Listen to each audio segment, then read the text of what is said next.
We are back. Luckily, that happened 3 minutes in and not 30 minutes in. Yeah, quite. So, Carrie, we had a little equipment malfunction. I had like 2 minutes left on the SD card. Yeah. Because, like I said, tech is not my strong suit. Well, but I got a funny one. I'm technology deficient. I was listening to like a behind the music with Black Sabbath. Oh. And so, Black Sabbath, they're like, we would go in there and we would do fucking rails of coke. And then we'd be so hyped, we would play 12 hours of the best music you ever heard. And then when we went to play it back, we realized we'd never hit record. So they just they'd be coked out of their mind. That's big. Well, not now, yeah. Not back now. then, that was the mushrooms was the trip that we never recorded and never turned it over. Yeah, you never turned it over. It's like, yeah, so they said that happened. It does happen. Tons of times. They said it happens a lot. Some of the best music ever made is never recorded. Let me tell you, when I'm high, stoned, those are my best moments. I've been told by so many people to like you. Carrie, can I ask you a question? Do you have 2 microphones? One there and one in your hand? Pass the fucking thing. I'm sorry. Either smoke it or pass it. Guys, weed etiquette, like the joint or the pen is not a microphone. We have a microphone right here. I like it. We have a microphone. Okay, so when you want to talk into the microphone. So next time Bryce says, I don't bust your balls, you got to turn around and say, no, I bust hers. I'm like, I bust Carrie's balls. We have such a different dynamic. I know, I love it. I bust your balls, yeah. Who would have known that? So I need someone to bust my balls. Well, and not you. No, because it's steamroller. But he's the equalizer, though. So we have to get maybe a fourth once in a while in here to just to fuck with you a little bit. What do you want to have a fucking orgy in this room? Calm down. I'm the only girl. We can't do that. No, that's not an orgy. Carry to the wall. That's called a gangbang. That's not an orgy. That's a gangbang.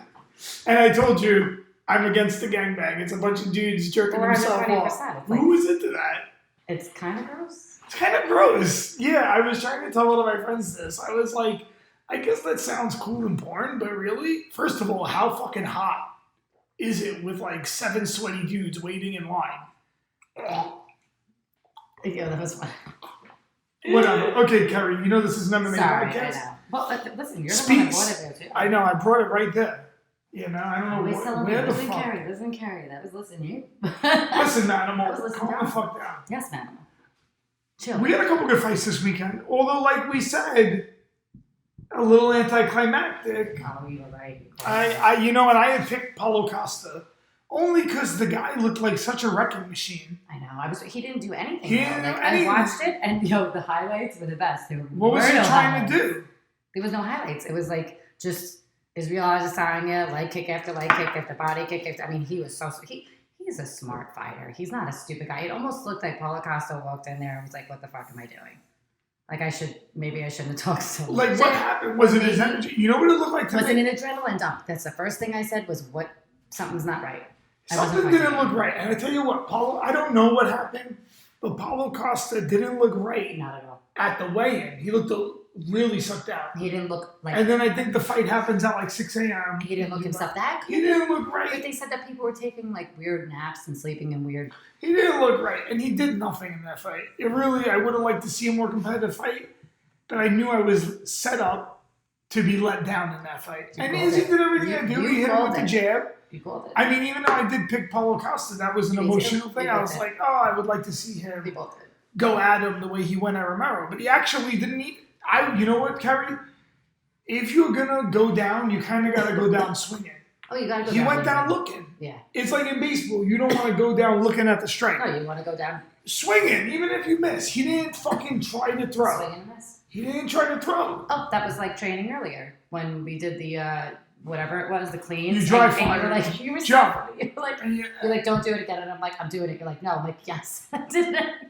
But so he was dry firing. Even if I miss. Even if you miss, you gotta take the swing. He wasn't swinging at him. Like all that power he has. That was the weirdest thing I ever watched. Yeah, and the shot he hit him with behind the head isn't a hard shot, but it's an equilibrium shot. Did he not make weight? Who didn't make weight that Israel Adesanya flipped out about? And he flipped out after, and he was like, "It's 30% of the person." Costa made weight. Who didn't make weight? He pulled someone out. But Paulo Costa made weight. He said he made championship weight. Okay, because he stopped and he's like, that No, 1 pound he's fuck like, there's cussed up. 30%. He said, there's 30% purse thing. They need to change it to 90. If you're not doing the right, he called everybody out. And you know what? There's a part of me that agrees with him. And this is from a journalist and from looking at all the rules and everything that I've done for the last 6 years in it. 4 years actually. I just figured that out the other day. Anyway, your job as a fighter is to make weight and get in that cage. So that's really and you want to win in a perfect world, but like your job is to make weight successfully, go through fight camp successfully without as many injuries, with the least amount of injuries, get in that cage, because that's your job, is to really get in there, show up and fight. I give 3 parts to fighting. Mm-hmm. The first part is your training camp. Mm-hmm.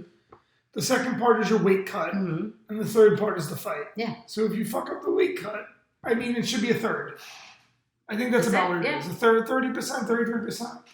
It's true. The only problem with this is that it influences the fight in an unpredictable way. Always does. If you study it, usually the person that misses weight and then fights wins. Yes. Usually. I think it's like 70%. Sometimes you get that unicorn where they'll lose and it's it's 70% of the time. I think the person wins. So 30%. So the odds are in your favor. Mm-hmm. If you're just like, oh fuck it, I'm not going to make the rest of the weight. How many times have you seen fighters go like, did they even try? Like if it's like 5 pounds. Oh, if it's 5 pounds. 5 pounds? Although right now during quarantine, I do have to disagree with Israel on that. Is like still half of the world is under lockdown, and you're getting people that are in there purely just because they want to fight. They have to get a fight in. They have to work. And they want to. It just is what it is. But you're what also about the guy that has to on work? A half-assed. Exactly, but you're doing it on a half a fight camp, on a half-ass fight camp, not on your own accord on what's being. The argument for that is that then you have to do the weight class higher, like Brian Boone. Just says what it he is. Fights at 35 sometimes, but if he does a quick turnaround, he fights at 145. If not do couch weights, there's something to be said for that. I like catch weights. You like catch weights? I do. I don't like catch weights. I do because you know what? I've seen so many great fights on them, like Lizzie Van Zant and Reina. Is a 110 pound. It was a 112. 112. It was 112 catch weight. I know Bellator does the catch weight, but the truth is, if you're looking, we wouldn't have seen that fight if not. If you're looking for rankings, catch weight is just a fun fight. But that's my point. Is sometimes I'm okay with a fun fight. Sometimes I'm okay with not having a fight for rankings, just to have a fight to purely have it. And right now, those are what's going on. I will tell you what. Right now, because of the Corona apocalypse, I would take a catch weight at like 150. Why not? I would do like a 152. Come on, I think it would be 150. Yep. Would be good. But then another part of me says, what's the point? Let your balls drop. Just fucking do 145, so at least then it has an effect in that weight class and for rankings. Yeah. But whatever. Unless the fight was really cool. Maybe if it was a fight with like legend fights and shit like that. If they would give me Dylan Dennis, I'd do that at a catch weight. I would do that, whatever the lightest weight Dylan Dennis could get down to. Hey, that fat fuck. That motherfucker is so fat. He don't even make 170. He makes 175. And that's not a fucking weight class. That's what I'm telling you. But there's something to be said for wanting to, make more weight. 5 pounds? He can't lose 5 pounds. He's not fucking ripped. He's a lazy fuck. Yeah. You can't cut 5 pounds. Come on, stop. I can cut 5 pounds in my fucking sleep. Not you. That's what I'm saying. He does that as a living. He can't cut 5 pounds and fight at 170. Isn't he a jiu-jitsu practitioner first? Yeah. First and foremost? So, you can't cut 5 pounds? That's just... 170. Just make 170. Yeah.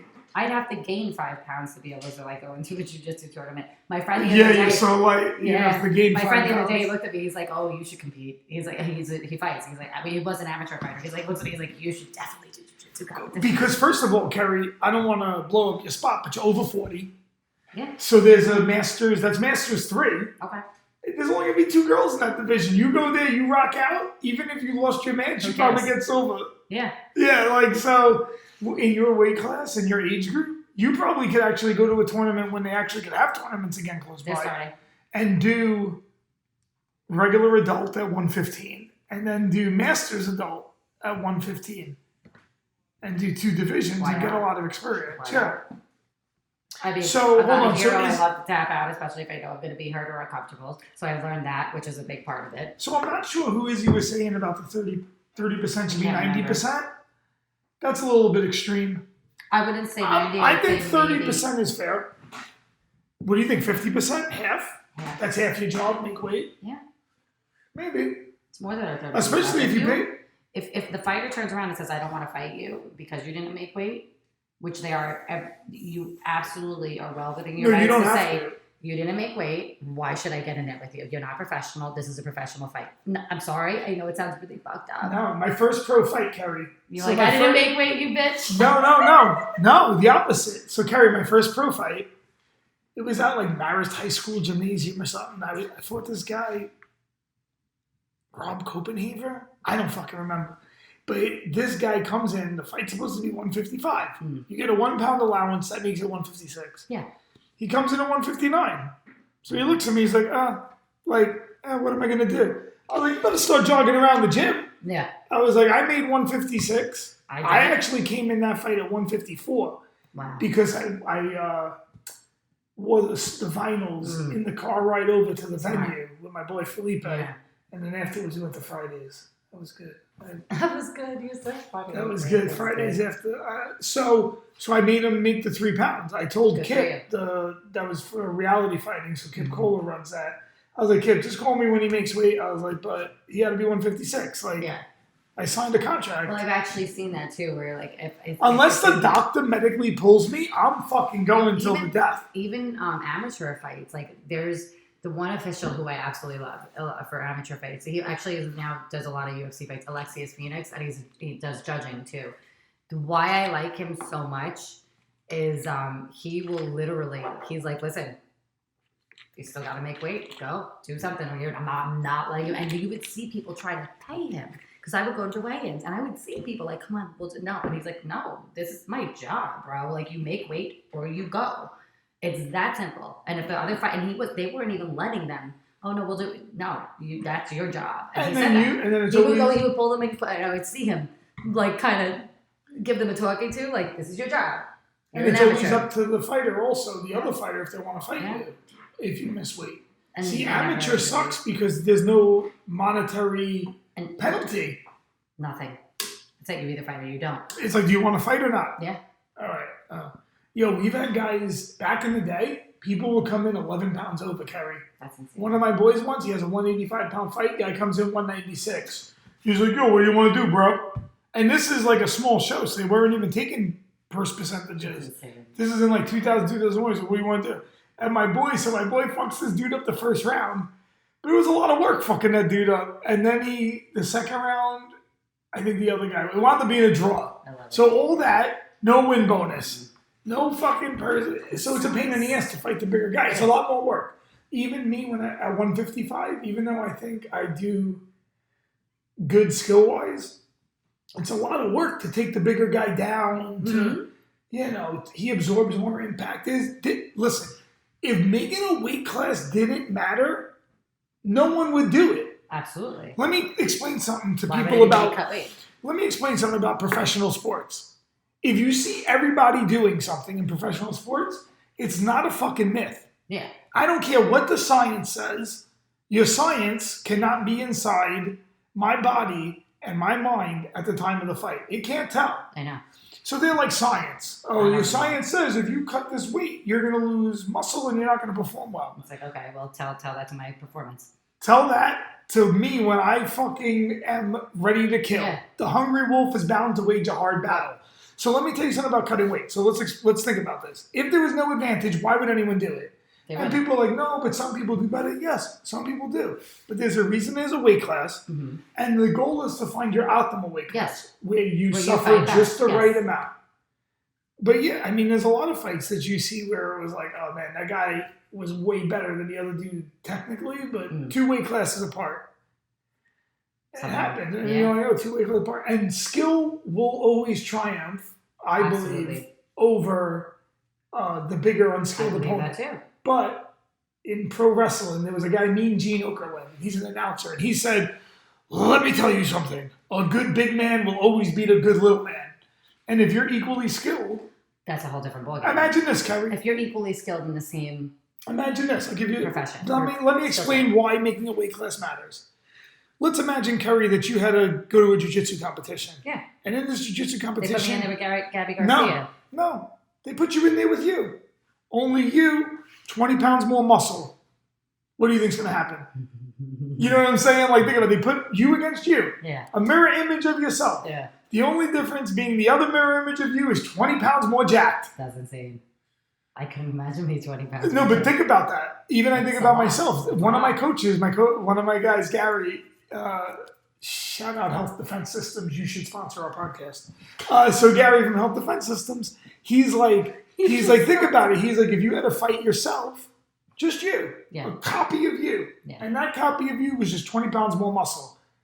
Well, fuck, that guy's gonna hit me harder, Yeah. right? Yeah. I'm like, damn, and we're equally skilled. Yeah. So of course you have to make a weight class. So anyone Some that guy tells you had an otherwise, octopus running after me. That's just.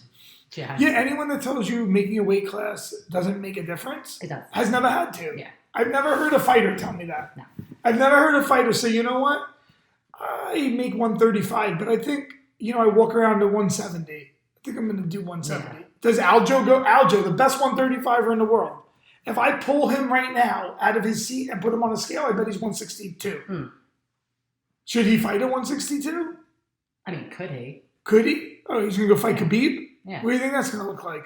People don't Right? get that. What do you think it's going to People look like don't Aljo get fight it. Khabib? He's going to get mauled, People even don't though get he's it. probably technically superior. People don't get it.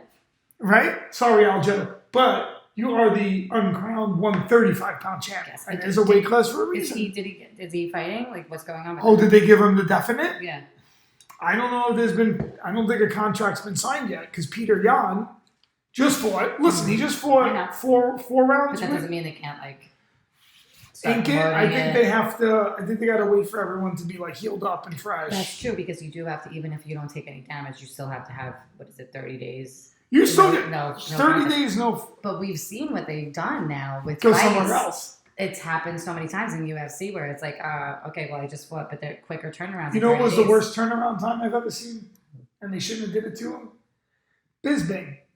3 weeks. Remember what they did to him? He fought GSP. Yeah. He got dropped in that fight and choked unconscious. 3 weeks later, he fought Kelvin Gastelum in Japan because no athletic commission crossover. Wow. That was wrong. That was wrong. That was fucked up. They use fighters. That was fucked up. And I know it was a good payday for a Bisbing. And you know what happens? And this should never happen with a fighter, with anyone. No one. When you get your pride involved, it can only end bad. Oh, big time. And I have to put my emotions aside for so many things. As a Bisbing human got being. his pride involved. He got his balls involved. Well, yeah. I mean, like, He felt like, oh man, I lost to GSP. What the fuck? I can't go out like that. And because of his pride, he went out worse. That was his last fight. mm-hmm. He could have came if he would have just chilled by this time. And I love Bisbing. He's such a smart fighter. He is. I love Michael Bisbing. He's a lot of fun to watch. He really earned the title shot. I mean, he fought for a long time. Came off the Ultimate Fighter show. I'm a fan. A real worker. And nothing. He doesn't He was do the first British. First British champion. Yeah. He don't do anything particularly great. No. But he's a fucking dog in the fight. He has good stand-up and very crafty and And very... he's fun outside of the fight, too. He's so much fun. The thing he does best, he has great fight IQ. His fight IQ is amazing because he's not like a super athlete. No. Like, look at like Michael Pereira or John Jones or like Jones is insane. His brother's a all these football guys, Dominic Reyes, John Yeah. Blachowicz. These guys, Blachowicz actually just looks like strong. Oh, co-main event. So the main event was anticlimactic. Izzy Yeah. dusted him It wasn't easy. even fun. I was just And like, Izzy said it was going to look easy. He did. And I was like, it could be. Too bad for Paulo Costa. Now Yeah. he's back at the bottom of the list. It is There's a what it lot of is. guys climbing up that division. he could, I'm not going to say he could have done more because it's not. I'm not in there. I'm not in there. I don't know how he felt. But I can say, that's lesson learned. I'm sure. I'm sure there's a lot of things he has to fix now. Absolutely. And the co-main It event, was amazing. very entertaining. It was amazing. Even though it was only 2 rounds also, I know. those were 2 rounds of them They were fucking two throwing really good down. rounds, yeah. Dominic Both of Reyes them. was looking to throw. Ooh, did you see the bruise on second- Dominic Reyes' ribs from those 2 kicks? I saw it immediately and I was Oh like, my God. holy shit. I'm To so show shocked. that damage like that, right away, He's got to have something so fucked up in there. yo, that bruise right away. And Jan It was Blachowicz, so big. Jan Blachowicz, Yeah. he looks like the kind of guy, like he don't look super powerful, No, he looks super scary. but I'm telling you, when that guy hits you, it's like, I call it like a dead impact. Like you ever trip and fall on the ground? Yeah. The ground don't move. No. When he hits you, it's like, Yeah. Yo, when he threw that It was like kick, hitting a wall. it doesn't look hard. Like the kick didn't look hard, and it was just like thud. It's like, oh shit. Like this guy, everything. I can't remember the guy's His name that he bone reminds structure is just. He reminds me of an old school like Fedor. I can't remember the guy with blonde hair. It was like another Viking looking like so guy. Fucking dense. I can't think of He's his so name. dense, Right? Blokovic. Yeah, Like he's like a real densely thick. That's the kind of guy. I feel like that's like when you come home to like your daughter's dad. Your your first date. Yeah, you come for a first date. You know what I'm trying to say, and And that's he the comes dad. That's like your girlfriend's dad. Your first date, and he's like, "Nice to meet you." And you're like, "Oh," and he shakes your hand, and he just crushes your hand. You're like this. God, you're just like, ah. He's like, "Are you gonna shake my hand? You a bitch." You're like, "Oh, I'm sorry, I'm not." You're like, "I'm gonna leave." But he just has that look. Like the dad that just like whoops your ass. When someone can't shake my hand and give me like a good handshake, I immediately am like, ugh. You know what? Oh, if you give me like a dead fish, I'm just like. I'm gonna give you. I don't do a hard handshake. I do a soft handshake. I don't give a hard handshake. I'm gonna tell you what. Strong handshake. I'm gonna tell you what. So I grew up. My neighborhood I live in now is ghetto. Yeah. But when I was growing up, it was all Italian gangsters. Right? It was Italian, Irish, German, Jewish. It was like a waspy, not a waspy. It was like a Southern European neighborhood. Right? It was like the reject neighborhood. This is how they go. Irish, right? All the ethnicities that came over that were kind of like rejected. Yeah. And Canarsie, but it was a nice neighborhood. It was. Yeah, Canarsie was a mix. It was a mix at that time, and it was all these old school gangsters that kind of was still around in the '80s. The last of the Mohicans. The last of those guys. Well, before they cracked down on all the mafias. They were on the streets now. And they kept. Antifa. Yo, there would be no pedophiles. There'd be no pedophiles. Yeah. They'd be taking them all out. Yeah, they destroyed the mafia because they were afraid they were going to rival the government. Well, I think that it's time to start letting those motherfuckers. But they kept the neighborhood. If they're going to start letting the people out of jail that they are violent offenders, it's all time the to let them guys, out. now they're all dead. They're all dead. So let me tell you a story here. So the kids aren't. Nah, but the kids are all drug addicts. I'm telling you, Carrie, I'm going to tell you what. It's not. I don't want to glorify the mafia. I don't want to glorify it. I agree with that. And I also don't want to be stereotyped as someone involved in organized crime, which I'm not. Would you? Or ever was. I'm not, nor ever was I. Nobody wants to be synonymous. I'm not, nor ever was I involved with organized crime. Neither was I, and have I been. My aunt actually is a detective. However, I'm going to tell you this. Growing up around all these old school gangsters, one of them told me once, I was like, Frank, why do you always shake hands soft? Old school guys like, oh, John, let me tell you something. Gianni, because there's no John in Italian. There's no J. So Gianni, let me tell you something. When I shake a guy's hand, I don't want him to know how strong I am. Oh.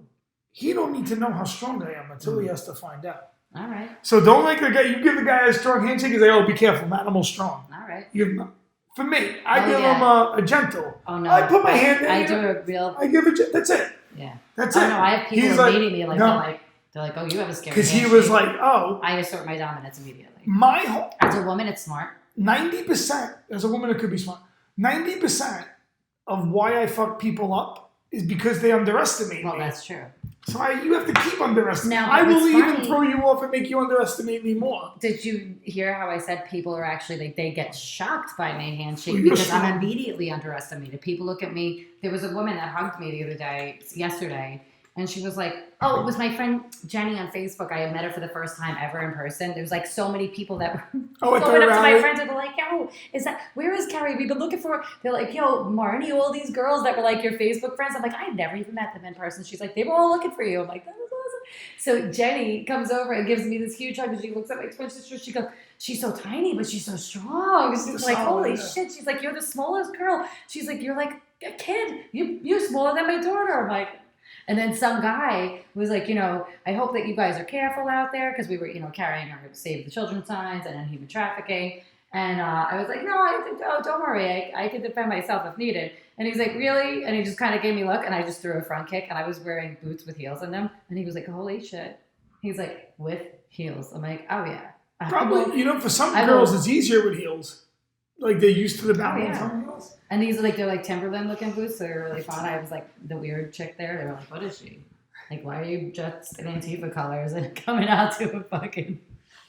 So, just one thing, not to get into politics, but I tell everybody, if you want to see something different and you want to see something cool, just even show up on the outskirts just to look at these Trump parades and Trump rallies. Holy shit. It is a spectacle. It is a circus. I don't care. Like, there are no, it's a show and there is nothing like it. And it's just something that I think everybody should just visually experience at least once.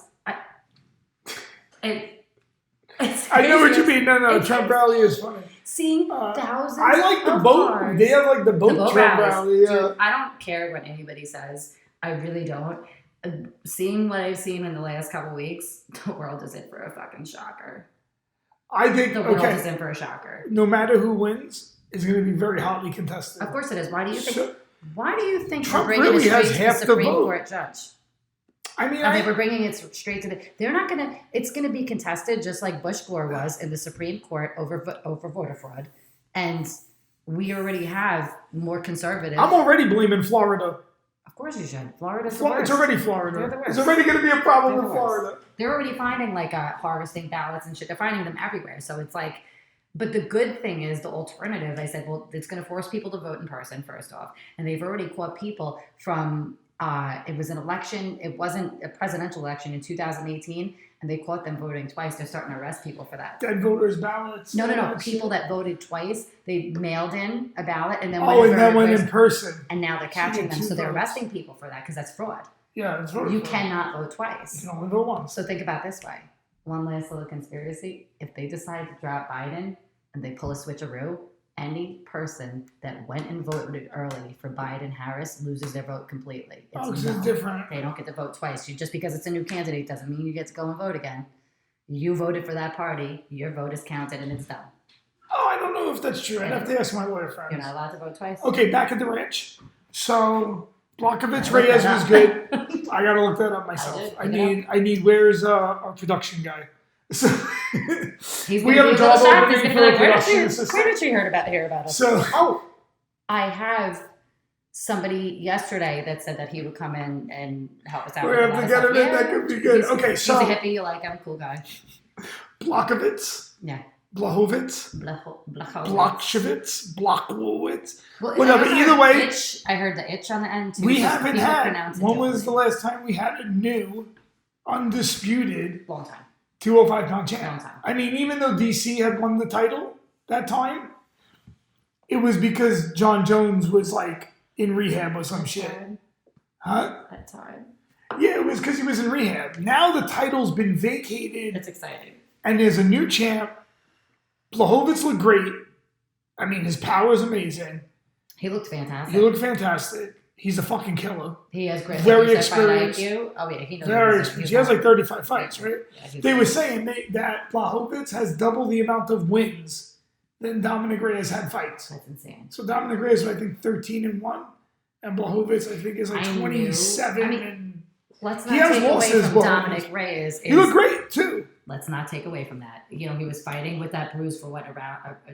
No, that first round was super competitive. Isn't the way that bruise came in the first round? And then he fought him away the second time. Went to the second. He looked good. I mean, I literally was watching. I'm like, holy shit, this could go either way. I knew it ended in the second, but I didn't know who won. You looked it up first. But I didn't look. It just said something about round 2 KO, but I didn't see who it went to. So I was like, all right, let me just. And I was like, holy shit, this is going to go to either of them. And I was like, I just have a feeling. I have a feeling that Blachowicz is going to murk his power, and he takes a good shot too. Blachowicz, incredible. Blachowicz, I think is how they were pronouncing it. I can't fucking pronounce Polish power. That's what we're gonna call it. Polish power, dude. And then we got the MMA beast guys. Does he have a turnaround fight yet? Smash everyone. Smash everyone. Kazmat. Yeah. Kazamat. We're fans. I think he's trying to fight. Listen, that's everyone. Everyone wants to fight him.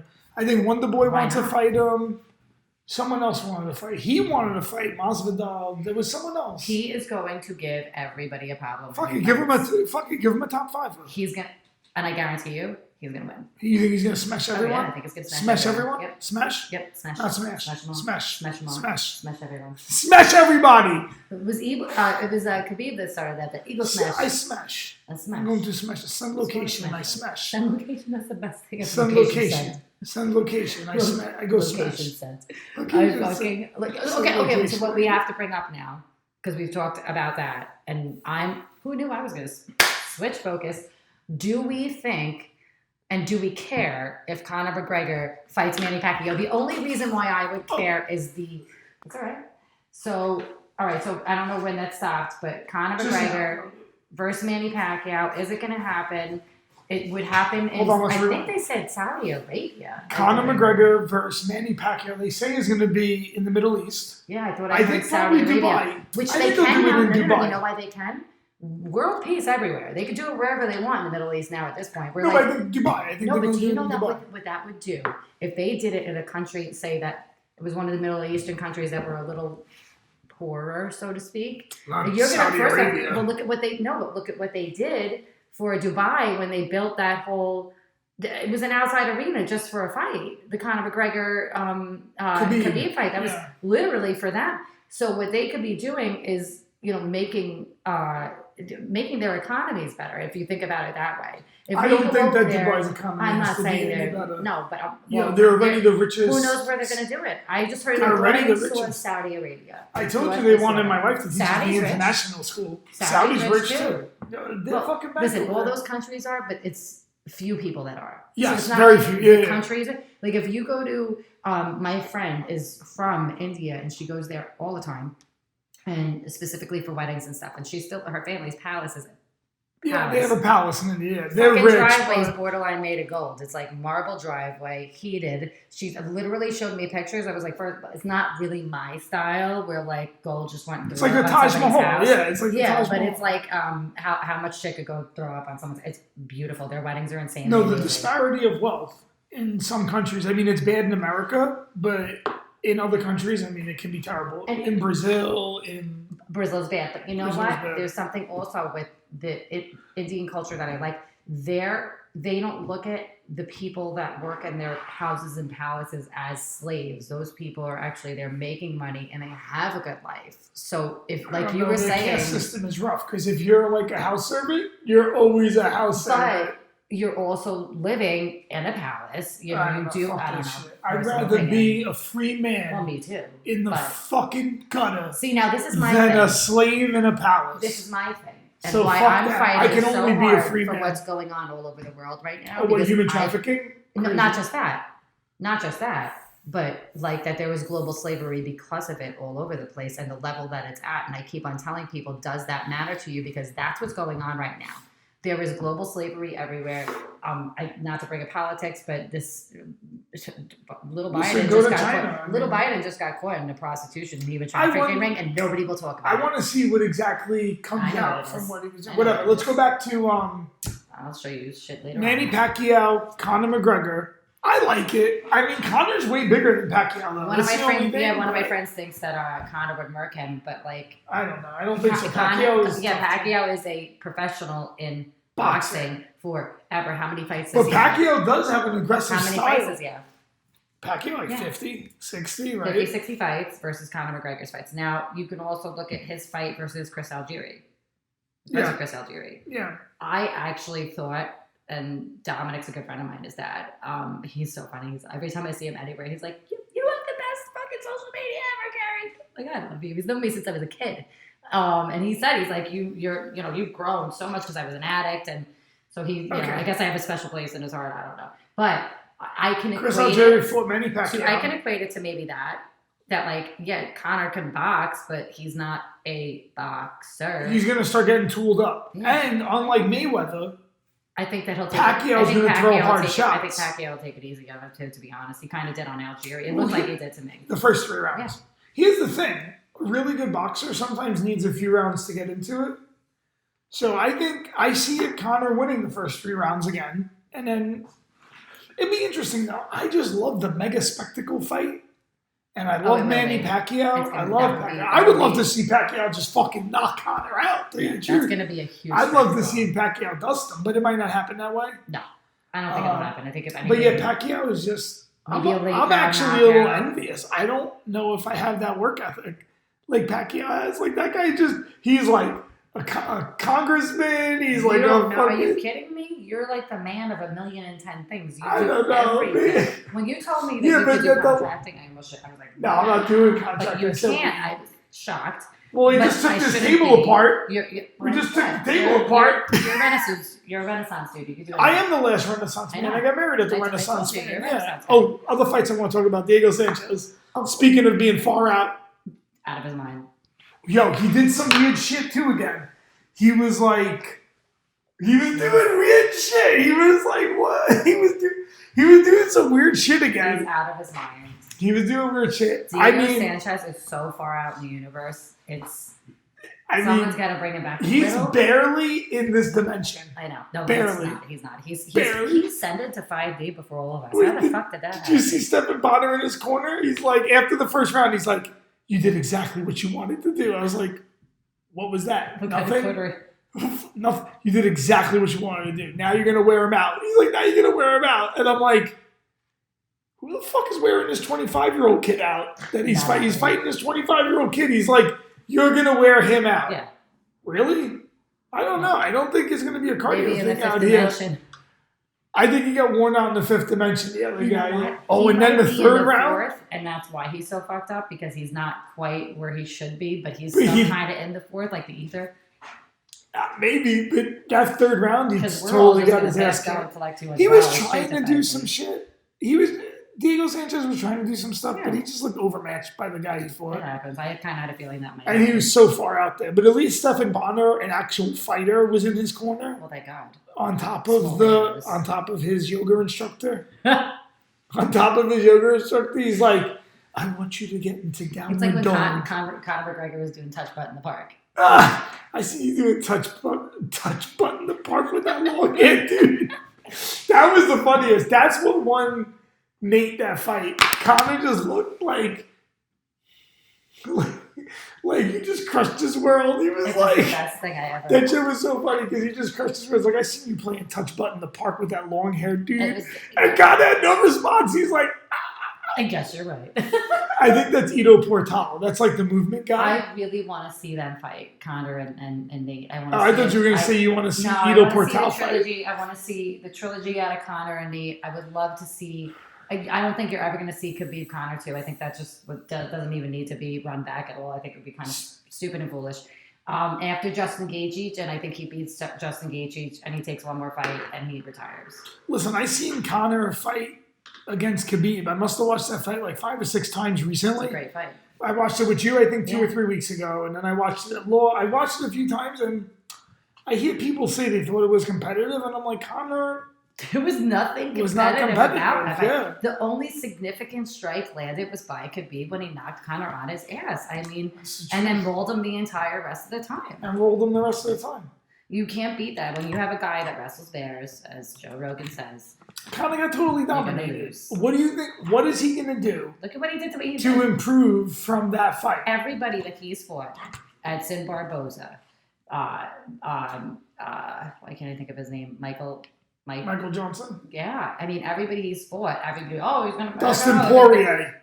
I mean, he totally murked Poirier. Actually, Conor looked better against... in a teeny, tiny bit of danger, possibly for 1 second, 2.25 seconds, maybe. Really, Conor did better than Poirier. Big time. Although, shout out to the legendary Al Iaquinta, who I think did the best out of anyone against such a short notice. Short notice, which may have been better for him. All 5 rounds. All 5 rounds. Didn't get finished. Went the total distance with him. Al's a total... We could go on and on. Yo, I mean, Al's so fucking tough. I gave Al the 3rd round. That would be definitely... And I gave Al the 3rd round. The problem is Al's too far down in the rankings now because of the fight with... He fought Cowboy. After that Cowboy fight, he's never been the same. I know. Cowboy, not Al Iaquinta. Yeah. Cowboy, that was Cowboy's peak performance of his life. Yep. Swear to God. No, I know. That was the best performance of Cowboy's life. He took a fast turnaround after that and fought Ferguson and got murked. Then